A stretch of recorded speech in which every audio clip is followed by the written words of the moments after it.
Bonjour à tous, j'espère que vous allez bien en cette période post-pleine lune parce qu'elle a été décapante. Les énergies sont extrêmement puissantes, pas seulement au niveau lunaire.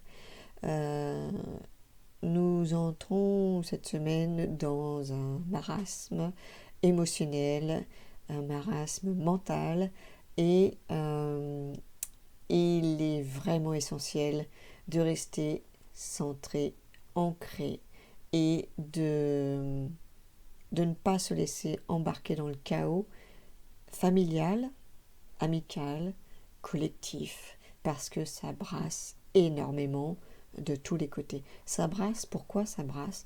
Eh bien ça brasse pour venir secouer vos cellules, parce que vos cellules ont besoin d'un renouveau. Nous sommes au printemps, même si je suis encore en intérieur pour les vidéos, donc c'est que ça ne se voit pas trop par chez nous, mais nous sommes dans l'énergie du printemps et vos cellules ont besoin d'un renouveau. Donc, on vient les secouer, les énergies viennent les secouer pour qu'elles puissent se délester de tout ce qui ne convient plus, de tout ce qui ne leur appartient pas, de tout ce qu'elles n'ont plus besoin de garder, qui vient des ancêtres, qui vient de vos vies antérieures. Et je vais insister particulièrement dans cette vidéo sur le karma personnel, le karma collectif et le karma du couple. Parce que nous sommes dans une année 8, 2024, nous sommes sur la vibration du 8. Le 8 en numérologie est associé au karma. Donc nous faisons tous face à notre karma. Et on fait essentiellement face à notre karma à travers nos relations, qu'elles soient familiales, amicales ou affectives. Donc on va beaucoup travailler sur le relationnel cette année, mais on va aussi beaucoup travailler sur le couple parce que le 8, c'est le couple qui œuvre sur le plan matériel, sur le plan spirituel. Et il y a certains couples qui, cette année, ça a commencé l'année dernière, cette année, vraiment, on va appuyer fortement sur le sujet. On va se retrouver soit soi-même, soit dans notre entourage, face à des couples qui vont se séparer au bout de 20 ans, 30 ans, voire 40 ans de mariage. Parce que ces couples, ces âmes ont signé un contrat, elles ont décidé de se retrouver dans cette incarnation pour apprendre à vivre ensemble, apprendre à créer dans la matière, c'est-à-dire à fonder un couple pour commencer, et ensuite une famille, avoir des enfants, à assurer leur côté, leur sécurité matérielle, donc une incarnation basée aussi sur le travail, sur l'immobilier, sur la maison, sur l'appartement, bref, sur l'argent, sur tout ce qui est bien matériel, physique, terrestre. Ok, donc ces couples-là ont œuvré. Ils se sont rencontrés, pour commencer, se sont retrouvés, ils ont eu des enfants. Les enfants arrivent à un âge où ils commencent, où ils vivent déjà en autonomie. Et ces couples-là, en fait, ont rempli leur mission, qui était d'incarner pleinement la matière. Maintenant, ces couples-là vont partir sur une deuxième mission, le chiffre 8. Le chiffre 8, on est sur ces deux plans, matériel, spirituel. Donc, il y a une deuxième mission qui les attend. Cette mission, elle va être spirituelle. Donc, la séparation arrive. Qu'est-ce qui se passe? Soit, pour l'un des deux, c'est la grande surprise, souvent. Et pour l'autre, eh bien l'autre, il a fait déjà peut-être un travail de développement personnel et spirituel. Il a déjà enclenché depuis quelques années ce travail-là. Et en fait, il est prêt pour sa nouvelle mission. Donc, soit il est prêt en solo, c'est-à-dire qu'il va quitter son couple pour vivre seul et continuer son chemin au niveau spirituel, soit pour vivre avec une autre âme, donc une autre rencontre qui est venue sur son chemin et qui va l'aider à continuer sa route sur le plan spirituel. À la fois personnellement pour les deux, mais beaucoup vont aussi co-créer ensemble. Ensemble pour la communauté. On va être dans le service à l'autre, dans le don de soi, pour aider et accompagner justement le collectif dans la transformation du matériel vers le spirituel. Donc soit la personne avait déjà commencé ce travail intérieur, soit elle n'avait pas du tout commencé quoi que ce soit à ce niveau-là, et ça va être l'occasion pour elle en fait de s'y mettre. Parce qu'une séparation, c'est un deuil, c'est un bouleversement, c'est un chamboulement dans sa vie, et au bout de 20, 30, 40 ans, c'est pas anodin, c'est pas rien, il faut déjà avoir le courage de le faire. Et je pense qu'avant, on n'avait pas l'ouverture de conscience pour pouvoir le faire. Avant, on restait ensemble, bah voilà, c'était comme ça. Hein. C'était comme ça. Et puis, on était mariés pour le meilleur, pour le pire, et on restait ensemble jusqu'au bout. Eh bien, on entre dans une autre perspective à ce niveau-là, une autre perception des choses. Et maintenant, bah ouais, ça fait 20 ans, ça fait 30 ans, ça fait 40 ans. Et alors, la vie n'est pas terminée. J'ai encore autre chose à vivre. Et cette vie, on prend conscience qu'elle est précieuse. Donc, on va prendre cette décision. On va prendre son courage à deux mains, même si c'est pas facile. Et oui, on va se mettre en route pour cette deuxième partie de vie, ce deuxième challenge, cette deuxième mission qui nous attend, parce qu'on est poussé pour le faire. On est poussé pour le faire. On sent qu'il y a quelque chose derrière. Et pour la personne qui se retrouve démunie, eh bien, ouais, ça va être l'occasion pour elle, effectivement, de comprendre cette séparation. Qu'est-ce qui s'est passé? Pourquoi on en arrive là? À quoi ça me ramène? Comment je me sens émotionnellement? Comment je traverse cette épreuve? Qu'est-ce qui remonte au fond de moi? Quelles sont les blessures profondes qui remontent? Donc, on va se retrouver sur des blessures d'enfance, des blessures d'abandon, des blessures de trahison, voilà. À quoi me ramènent ces blessures? Qu'est-ce qui s'est passé dans mon enfance qui a été traumatique et que je revis aujourd'hui à travers mon couple? Alors bien sûr, on ne s'arrête pas sur le plan de l'enfance, puisque le karma, comme je le disais, a une place importante cette année. C'est le boomerang aussi qui nous revient. Et forcément qu'en couple, avec l'âme de la personne avec qui on vit, nous avons déjà vécu tout un tas d'expériences dans d'autres vies et nous avons des mémoires à libérer avec cette personne. C'est l'occasion d'aller en profondeur au niveau du couple pour aller chercher quelles sont les mémoires que nous avons à libérer ensemble pour vraiment repartir sur des nouvelles bases. Ça facilite aussi le fait de faire ces libérations karmiques, facilite le travail de deuil, facilite le travail face à cette épreuve et est vraiment un soutien qui fait qu'on se décharge déjà d'une grosse part du mental, d'une grosse part de l'émotionnel. Parce que ce qui est souffrant, c'est de rester attaché à ces blessures, de rester attaché à ces émotions, de ne pas les laisser circuler, les laisser passer, de ne pas entendre les messages qu'elles nous envoient. L'émotionnel nous renvoie à l'enfant intérieur aussi, beaucoup. C'est lui qui s'exprime. Il y a vraiment une demande d'écoute.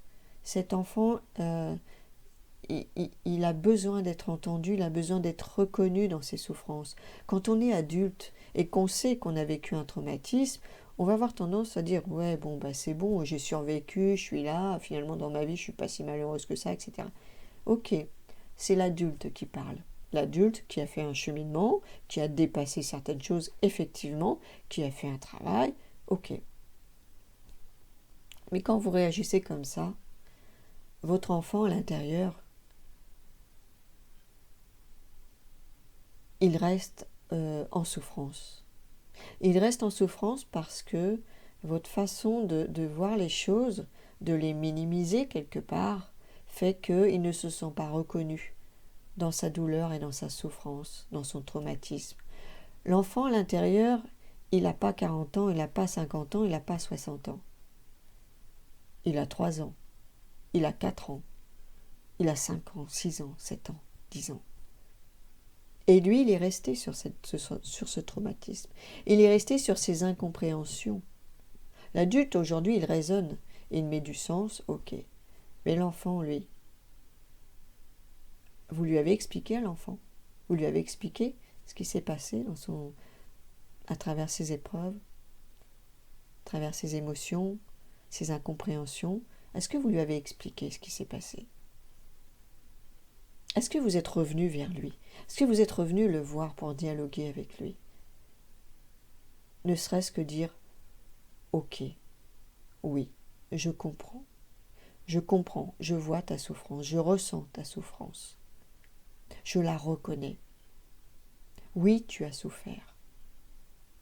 Oui, tu as été abandonné dans cette souffrance parce que personne n'en a tenu compte, personne ne l'a vu. Mais aujourd'hui, moi, je suis là. Je suis là pour toi. Et plus jamais je ne t'abandonnerai. » Donc oui, tu es libre aujourd'hui d'exprimer tes émotions. Tu as le droit d'exprimer tes émotions. Tu as le droit de pleurer. Tu as le droit d'être en colère. Tu as le droit d'être triste. Et je serai là pour t'accompagner dans cette souffrance, pour t'aider à la traverser et t'en détacher. Ce qui fait souffrir l'humain, c'est de rester accroché à ses souffrances. C'est pas de la regarder en face, c'est de rester accroché. C'est de ne pas la laisser partir. La regarder, la reconnaître, oui, c'est essentiel, c'est la clé. Mais il n'est pas question de la nourrir, cette souffrance. Il est question de la laisser se liquéfier, se fluidifier, se remettre en circulation. C'est une énergie que vous décristallisez et que vous remettez en circulation. Pour qu'elle continue son chemin, elle aussi. C'est le fait de s'accrocher, de rester attaché, accroché à cette situation, à cette mémoire, à ce traumatisme, et à le revivre sans cesse, sans cesse, sans cesse. Non. L'enfant, il n'a pas besoin de revivre sans cesse cette souffrance. Il a besoin juste qu'on mette des mots sur ce qu'il n'a pas compris, qu'on mette du sens à ce qui s'est passé. Mettre du sens, ça c'est essentiel. L'adulte que vous êtes a la capacité de mettre du sens parce qu'il a l'expérience, parce qu'il a cheminé, donc il peut expliquer à cet enfant. On t'a interdit de parler. Moi, je t'autorise à t'exprimer aujourd'hui. Non seulement je t'autorise, mais je t'invite. Parce que tu as des tas de choses à m'apprendre. Tu as des tas de choses à me révéler pour que je puisse apprendre à te connaître, à savoir qui tu es finalement. Vraiment. Donc j'en reviens au couple, mais je m'en suis pas éloignée. Parce que dans le couple, quand on se rencontre, ce sont avant tout deux enfants blessés qui se rencontrent. On croit qu'on est poussé par l'amour, l'un n'empêche pas l'autre. Mais en arrière-plan, ce sont surtout les blessures qui nous poussent l'un vers l'autre.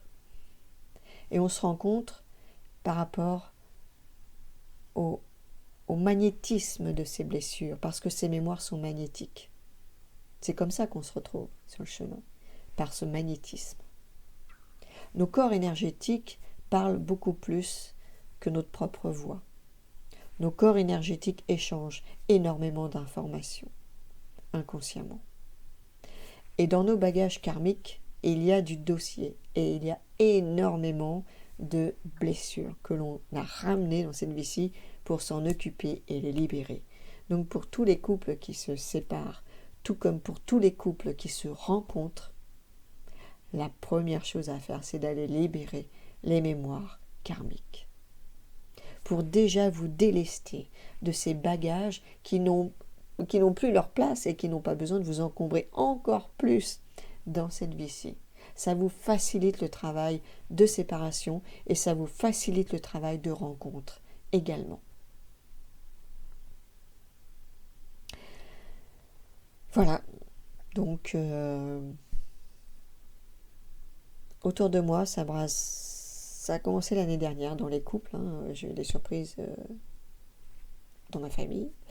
J'en ai cette année dans mes amis.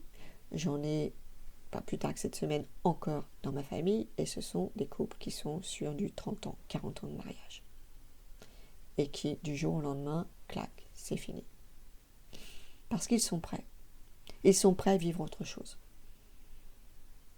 On ne peut pas rester à une place qui ne nous fait plus grandir. On ne peut pas rester à une place qui ne nous fait pas évoluer. L'âme, elle s'est incarnée pour évoluer, et dans cette incarnation particulièrement.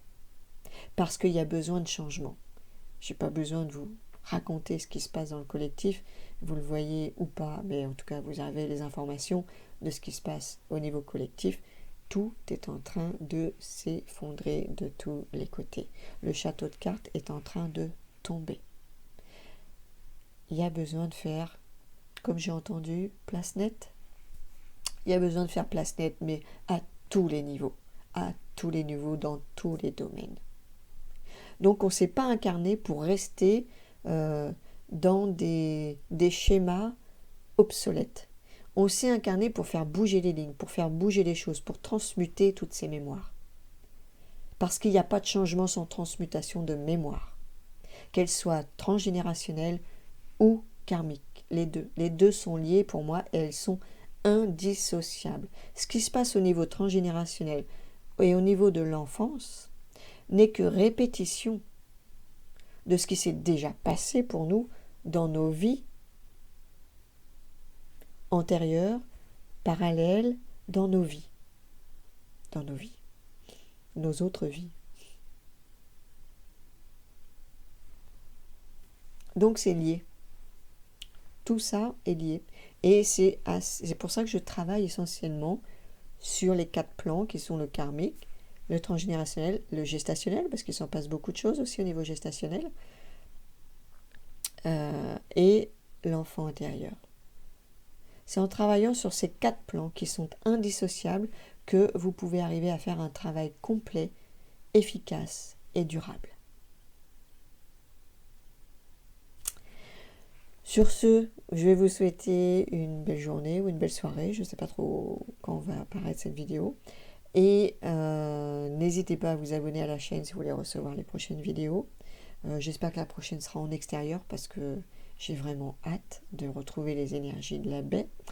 Et s'il y a besoin de renseignements, si vous avez des questions sur le karma, sur les mémoires cellulaires de façon générale, que ce soit le karmique, le transgénérationnel, l'enfant intérieur, le gestationnel, n'hésitez pas à me contacter par mail ou par téléphone. Dans tous les cas, je réponds à tous les messages. Donc, merci aussi, j'en profite, pour vos commentaires dans les vidéos. Pour ceux qui cherchent mes coordonnées, elles sont sous les vidéos. Toutes les vidéos, il y a mes coordonnées dedans. Donc, vous avez juste à cliquer sur la petite flèche là, si vous êtes sur le téléphone, et vous allez avoir toutes les coordonnées en bas. Et sur ce, je vous souhaite une belle continuation. Prenez bien soin de vous, restez centrés, restez ancrés, c'est important. Restez dans votre vie et n'allez pas vous mêler de la vie des autres parce que ça va brasser chez tout le monde et on n'a pas besoin de rajouter du conflit au conflit ou de la douleur sur la douleur. Donc occupez-vous de votre vie, de vos projets, de vos proches et restez dans la bienveillance, dans le respect et dans l'amour. Stop à toute forme de guerre. Stop, stop, stop. chacun a sa pierre à apporter à ce niveau-là. Et ça commence en soi, autour de soi. À bientôt. Ciao.